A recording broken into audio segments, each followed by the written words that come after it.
Assalamualaikum warahmatullahi wabarakatuh.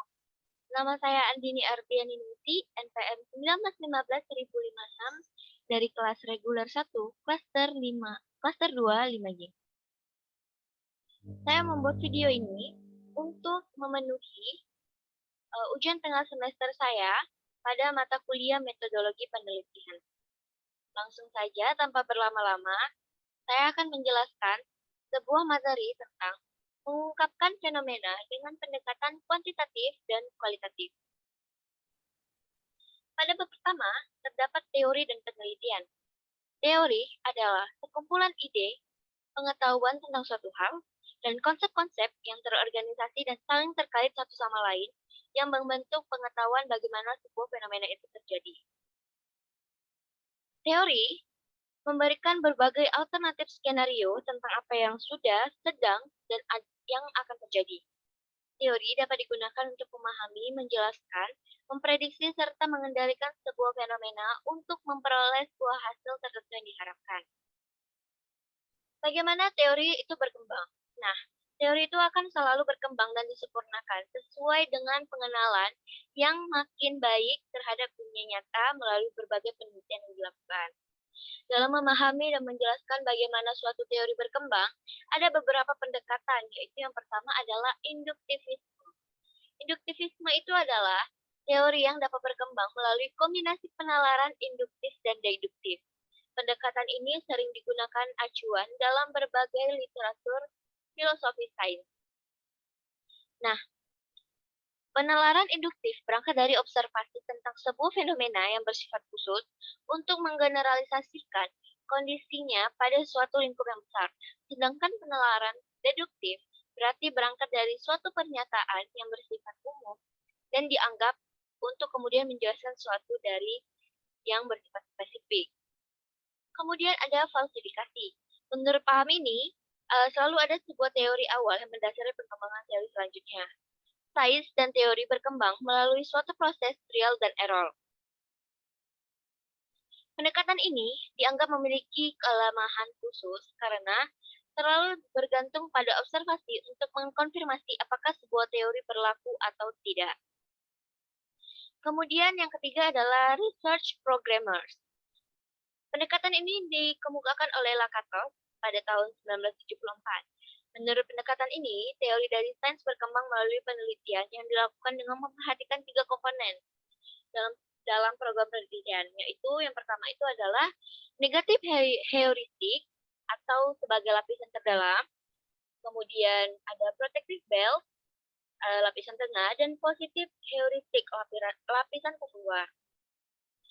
Kelemahan dari teori ini adalah bahwa sangat sulit untuk menemukan batasan-batasan apa yang dianggap sebagai pemegang mutlak yang harus diterima apa adanya. Yang keempat ada paradigma Kuhn. Pandangan ini berasal dari Thomas Kuhn yang ditemukan pada tahun 1970 yang mengatakan bahwa sains dan teori berkembang melalui rangkaian tahapan-tahapan tertentu.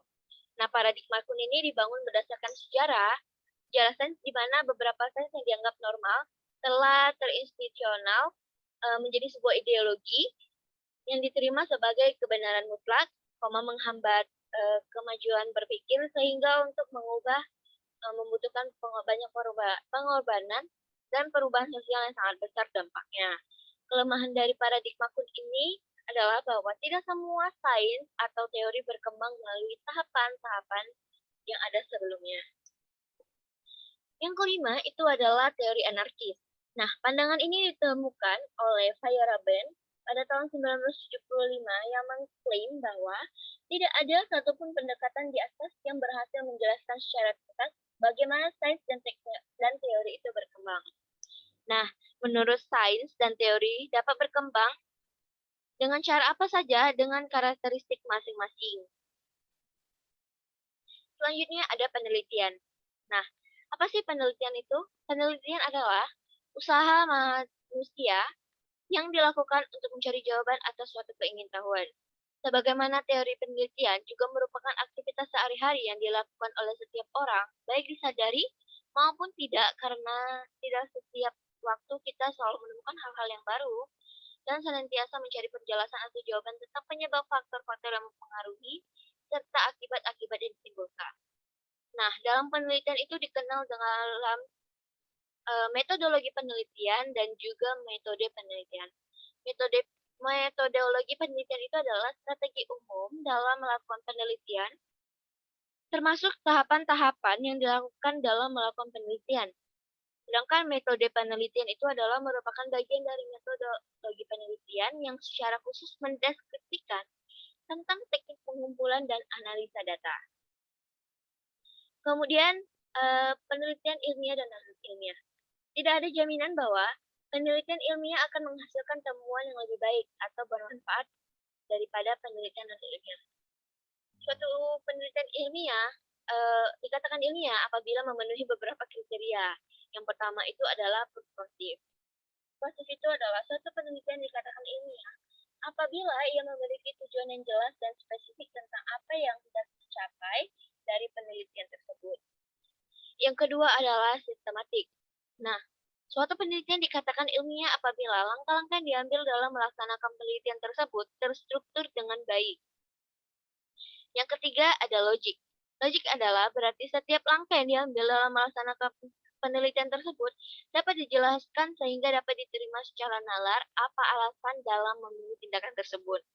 Yang keempat adalah rigor.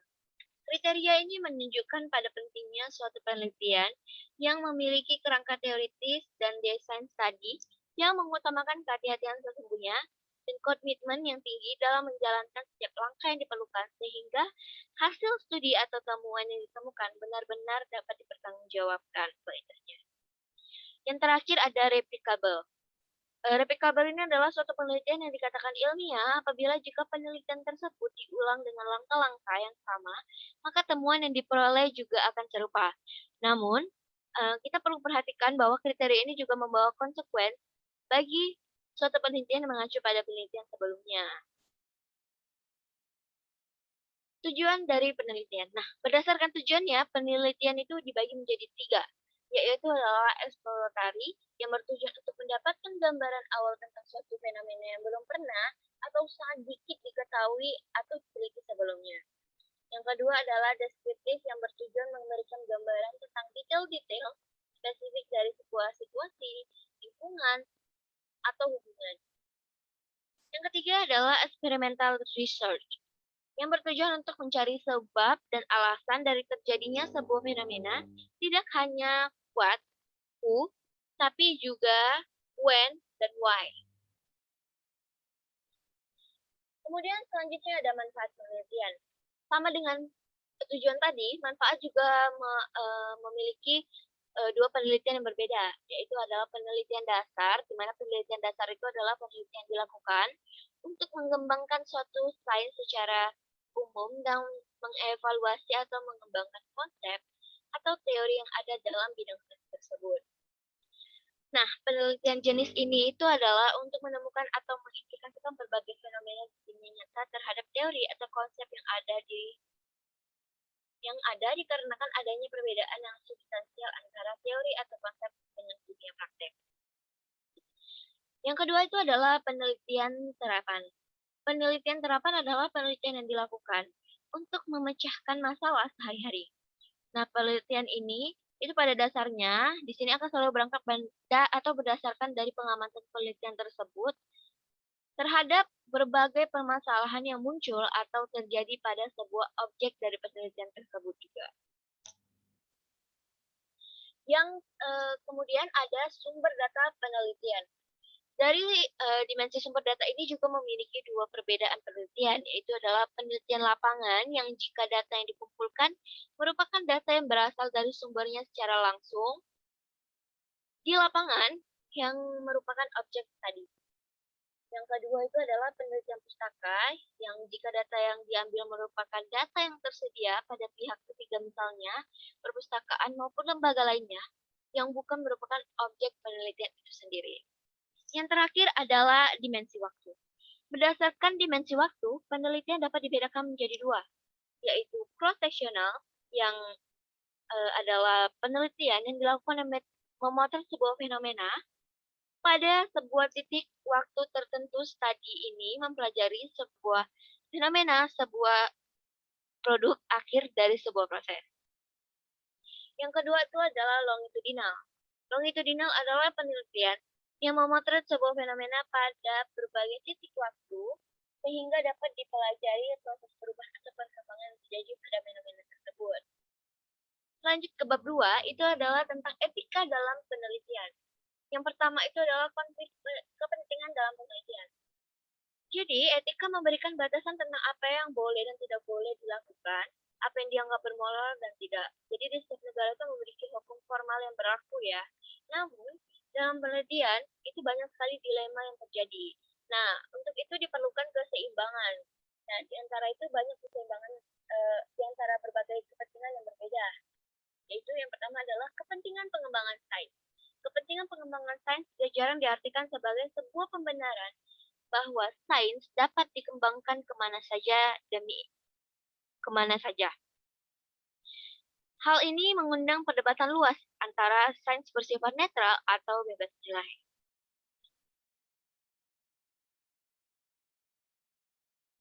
Kemudian ada kepentingan pribadi peneliti. Kepentingan pribadi peneliti terkait dengan jenjang karir dan kompetensi finansial yang diterima seringkas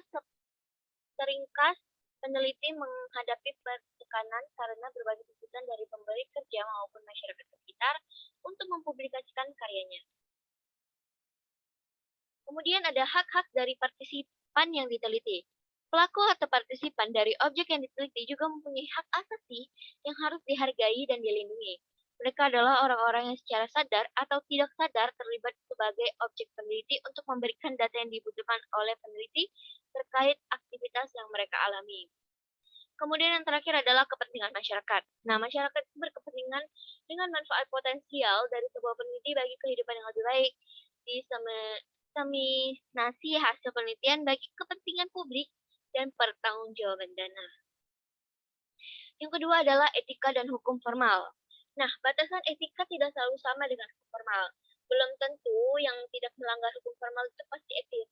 Sanksi yang ditimbulkan atas tindakan tidak etis dapat bervariasi, mulai dari sanksi formal yang ditetapkan oleh institusi yang bersangkutan sampai dengan sanksi moral oleh masyarakat yang dampaknya akan dirasakan oleh peneliti dalam waktu jangka yang panjang. Nah, ada beberapa hal yang perlu diperhatikan oleh seorang peneliti, yaitu yang pertama adalah plagiarisme, yang kedua adalah kejujuran dalam penelitian, yang ketiga perlindungan terhadap identitas pribadi dari pelaku objek penelitian, yang keempat akses ke objek penelitian, yang kelima independensi penelitian, yang keenam pelecehan terhadap pelaku objek penelitian, serta yang terakhir adalah yang ketujuh informasi yang dimiliki pelaku objek penelitian.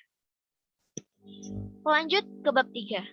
Berbagai pendekatan dalam penelitian ilmiah. Nah, ada dua pendekatan dalam penelitian ilmiah, yaitu pendekatan positivism atau kuantitatif dan alternatif atau kualitatif.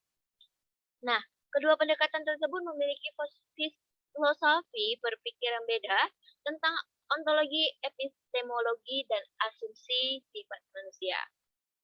Yang pertama itu adalah pendekatan positivism. Pendekatan positivism adalah pendekatan yang menekankan pada kombinasi antara logik, deduktif, dan penggunaan alat-alat kuantitatif dalam menginterpretasikan suatu fenomena secara objektif. Pendekatan ini berangkat dari keyakinan bahwa legitimasi sebuah sains dan peneliti berangkat dari pengguna data-data yang terukur secara tepat untuk memperoleh survei atau kuesioner. Kemudian ada pendekatan alternatif.